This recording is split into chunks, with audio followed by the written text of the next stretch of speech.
What's the latest that we have confirmed? So there is very little confirmed, although we have some images that have come out from Moscow, the images that have come out from the city of Rostov-on-Don, and we have statements from Prigozhin. So let me just set this up a little bit in order to understand what's happening now, or what appears to be happening right now. The Wagner Group, which is a mercenary army, it's sometimes described as a pirate-like organization that is loyal to Yevgeny Prigozhin. They use a lot of convicted convicts, freeing them from prisoners. We're talking rapists, murderers, and giving them amnesty, giving them release in exchange for frontline service in Ukraine. This paramilitary group, this mercenary group, has been operating in Ukraine since the beginning of this invasion for a year and a half now. They are considered shock troops. They are independent from the regular chain of command, independent from the Ministry of Defense, and they have been quite effective in fighting in Ukraine, particularly around the city of Bakhmut, where they destroyed the city of Bakhmut. This is a Ukrainian city in the far east of the country, not far from the Russian border. In fact, according to Wagner, according to images that Wagner's released, they've lost thousands, potentially tens of thousands of troops fighting in Ukraine, or tens of thousands of mercenaries. And there are many images of Prigozhin himself, released by Wagner, going to prisons, telling prisoners, telling convicts that the only way that they can get out of jail is to join his force and go and serve on frontline duty. Yes, they might not survive, but it is their best opportunity. And Wagner prisoners who've either been captured or managed to escape this kind of extreme service have said that once they get to the battlefield, they are forced to rush into gunfire, and if they try and retreat, they are shot by their commanders. So a very, very tough, very ruthless organization. Now, they have been for months now at odds with the regular army, because they have been showing up the regular army. The regular army, as we've seen over the last year or so in Ukraine, has been performing very badly. They were not able to hold parts of the east. They were not able to capture Kyiv. So Wagner presented itself as the only fighting force inside Russia that was able to make advances, not retreat, and defeat in places the Ukrainian army.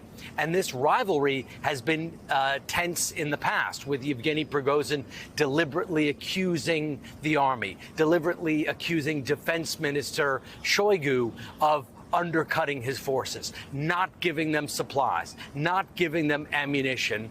And he has said in many statements that he believes that the defense establishment there is trying to kill his men in order to eliminate an upstart, eliminate a rival. Now, that is the backstory. Over the last 24 hours, things have developed quite significantly.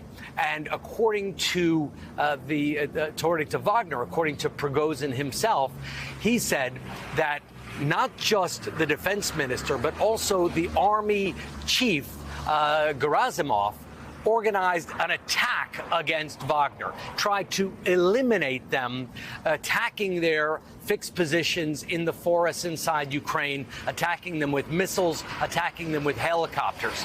And according to Wagner, this was yet another attack against them, and a step too far. And this very dangerous, very emotional, very violent leader of Wagner, Yevgeny Prigozhin, said, enough is enough. I'm taking my force, which he estimates at 25,000 men, and I am not just going to not use them to fight in Ukraine. I am going back into Russia, and I'm going to get rid of these defense officials who killed his men, allegedly, specifically Gerasimov and Shoigu.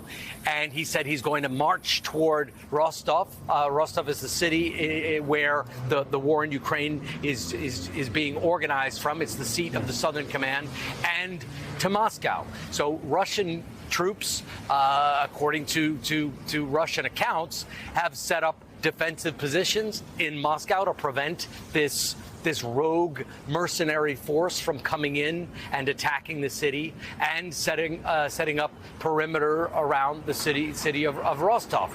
They are accusing him. The FSB, the Russian intelligence service, is accusing him of trying to stage a coup. He denies that he is trying to stage a coup.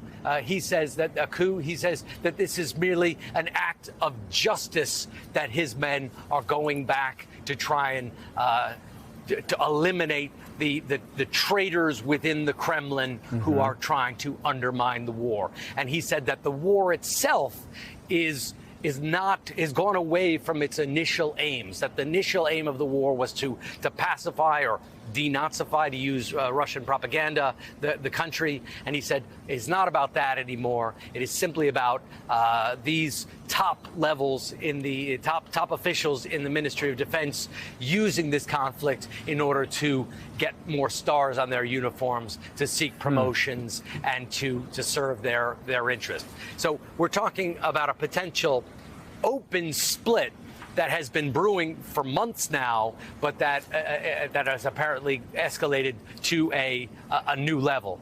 And all of this potentially is very good news for Ukraine, because if your enemies are fighting among themselves and your shock troops, Russian shock troops, are now trying to topple their rival at in the official armed forces, that would give the Ukrainians a bit of breathing room, just as they are launching this new offensive, which is already proving to be quite difficult.